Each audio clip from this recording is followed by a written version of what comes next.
bienvenue sur ma chaîne. Vous écoutez la boîte à questions des humains en chemin et aujourd'hui je réponds à cette question: est-ce qu'une âme, un défunt, une personne qui est décédée, est-ce qu'elle peut ressentir le manque des vivants, le manque de sa famille, le manque des humains qui sont restés sur Terre?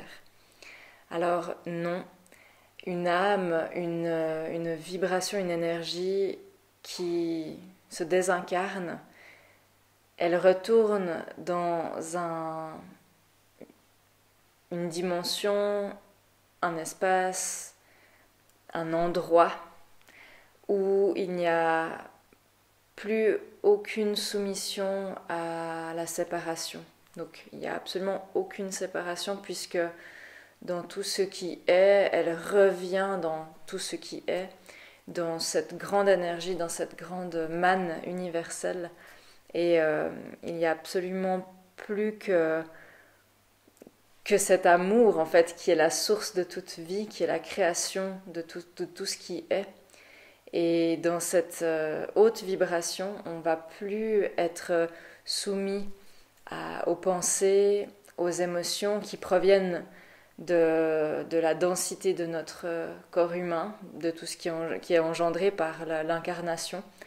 Et on n'est plus soumis à cette séparation-là. C'est pour ça que ces âmes, elles ont encore plus conscience du lien d'avec les vivants. C'est comme si elles pouvaient presque ne faire plus que un avec les vivants. Et elles ne peuvent pas ressentir de manque dans ce contexte-là. Par contre, c'est nous, humains, c'est nous, les vivants qui restons, qui ressentons ce manque, parce qu'il y a cette illusion mentale d'être divisé, d'être séparé. Et c'est ça qui crée le manque, finalement. Donc, une âme ne ressent pas ça. Elle peut, à travers un médium, que ce soit son métier ou non, hein. Quand je dis ça, ça peut être toute personne qui est sensible. Une âme qui choisit de transmettre un message, un médium, peut donner l'impression d'avoir des émotions, mais en réalité, l'âme va juste transmettre des informations à travers les filtres du médium, qui peut ressentir des émotions ou qui peut interpréter ces informations avec des filtres émotionnels, qui fait que parfois on peut avoir cette sensation quand on va voir un médium qui nous transmet des messages d'un défunt. On peut avoir cette sensation que l'âme en fait éprouve des sentiments, des émotions, alors qu'en fait elle est tout amour et toute lumière.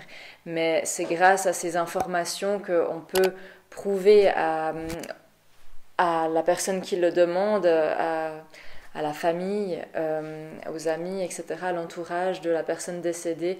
On peut prouver, en fait, de par certaines informations qui sont teintées ou non d'émotions, on peut prouver qui est là, en fait. On peut prouver qu'il y a bien une vie après la mort. Parce que l'humain cherche des preuves, ce que je peux comprendre.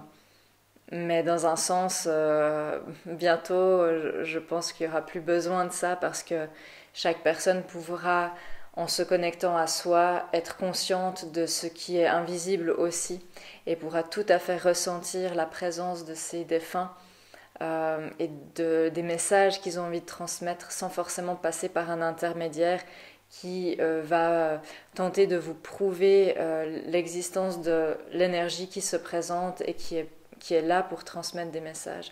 Mais on va le ressentir en fait de façon intrinsèque et très fortement. C'est ce qui fera qu'en fait on n'aura plus besoin de preuves parce qu'on saura de par la connexion qui nous unit en soi-même et à travers les autres et donc à travers également les êtres désincarnés. Donc voilà ce que je peux vous transmettre par rapport à ça. Je vous souhaite une belle journée et à bientôt.